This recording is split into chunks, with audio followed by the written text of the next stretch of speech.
হঠাৎ করে চলে আসলাম আমার বাজারে হাঁটার জন্য।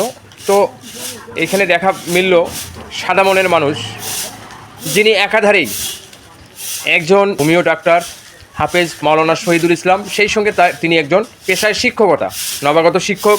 তিনি পরিবেশ দূষণ রোধ এবং পরিষ্কার পরিচ্ছন্নতা বজায় রাখার জন্য এই দেখেন তার দোকানের বাহিরের যে রাস্তায় জঙ্গলগুলো রয়েছে পরিবেশ দূষণ রোধ করার জন্য সে পরিষ্কার করতেছে।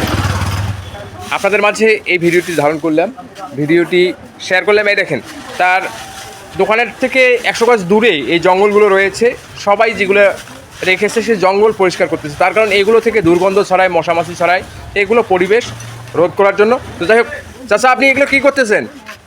এগুলো এখন নিয়ে যায় এক জায়গায়, আমি আগুন ধরাই দিব। এগুলো কি জঙ্গল কে ফেলায় এগুলো? এখানকার অনেক দোকানদাররা ফেলায়, সাধারণ মানুষও ফেলায়। তো যাই হোক, এরা সচেতনতামূলক কাজ। তো এই ধরনের কাজ করে কি আপনি মনে তৃপ্তি পান? হ্যাঁ, খুবই ভালো লাগে এবং মনে করতেছি এটা নিজের কাজ মনে করেই করতেছি, যদিও অন্যদের, তারপরেও নিজের মনোভাব নিয়েই করতে হবে। অসংখ্য ধন্যবাদ।